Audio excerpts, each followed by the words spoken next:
முரளி எங்கன்னு சொல்லிட்டு எல்லாருமே தேடுறாங்க. ஆனால் முரளி கிடைக்கல. அப்போ தான் தெரிஞ்சுக்கிறாங்க முரளி வேணும்னே வந்து கல்யாணத்தை விட்டு போயிட்டாருன்னு சொல்லிட்டு எல்லாருமே அதிர்ச்சி அடைகிறாங்க. இப்படிப்பட்ட மாப்பிளைக்கு வந்து இந்த மாதிரி பண்ணுறீங்களேன்னு சொல்லிட்டு ராகவும் திட்டிட்டு போகிறாரு. அதனால் வந்து அபியோட அப்பாவும் அவங்க அத்தையும் வந்து அபிக்கிட்ட மன்னிப்பு கேட்குறாங்க. ராகவ் வந்து வண்டி ஓட்டிகிட்டே வரும்போது அபியோட கல்யாணம் நின்றுச்சுன்னு சொல்லிட்டு ரொம்ப சந்தோஷம் அடைகிறாரு.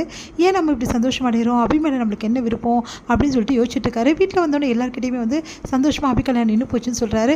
அடுத்து வந்து அந்த மாப்பிள்ளை ரொம்ப மோசமானவன்னு சொல்கிறாரு. அதை கேட்டு எல்லாருமே வந்து நிம்மதி அடைகிறாங்க. அணு மட்டும் இப்படி அபிக்கு வந்து கஷ்டம் வந்துச்சுன்னு சொல்லிட்டு அழுகுறாங்க.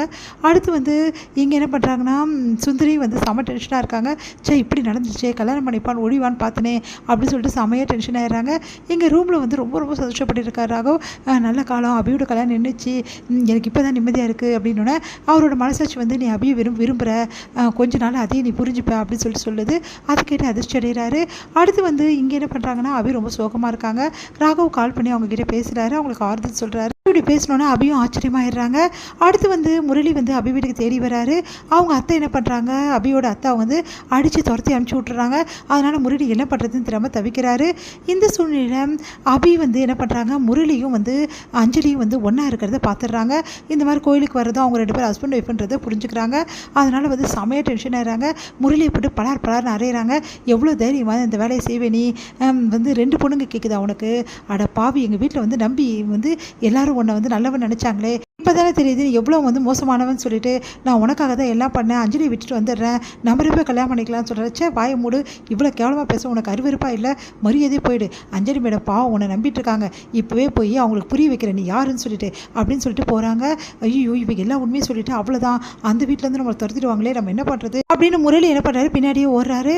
அப்போ அபி வந்து என்ன பண்ணுறாங்க, உள்ளே போகிறாங்க. சுந்தரி வந்து தடுக்கிறாங்க. எதுக்கு நீ எல்லாம் இங்கே வந்தேன்ற, உங்கள் வேலையை மட்டும் பார்த்துட்டுருங்க, நான் அவங்கள ஒன்றும் பார்க்க வரல அப்படின்னு சொல்லிட்டு உள்ளே போகிறாங்க. போயிட்டோன்னே எல்லாருமே அதிர்ச்சியாக பார்த்துட்ருக்காங்க.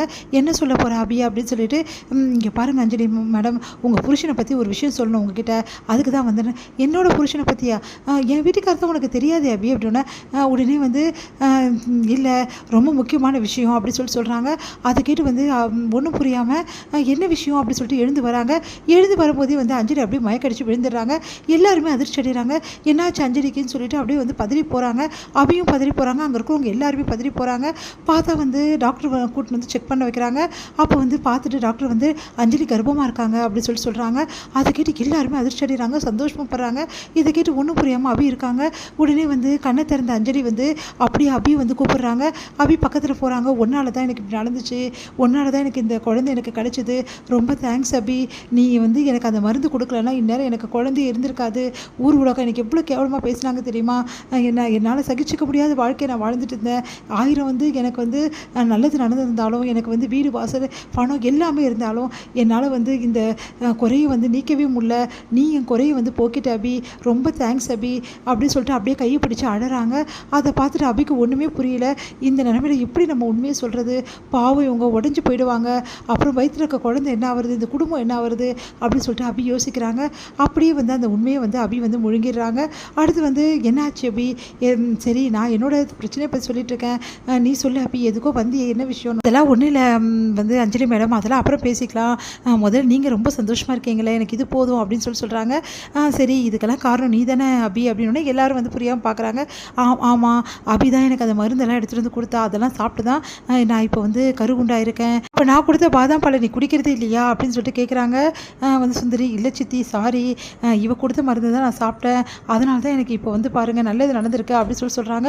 அதை கேட்டு அதிர்ச்சி அடைகிறாங்க வந்து சுந்தரி. அடுத்து வந்து எப்படியோ நீ எவ்வளோ பெரிய விஷயம் பண்ணியிருக்க தெரியுமா அப்படின்னு சொல்லிட்டு அபி எல்லாரும் பாராட்டுறாங்க.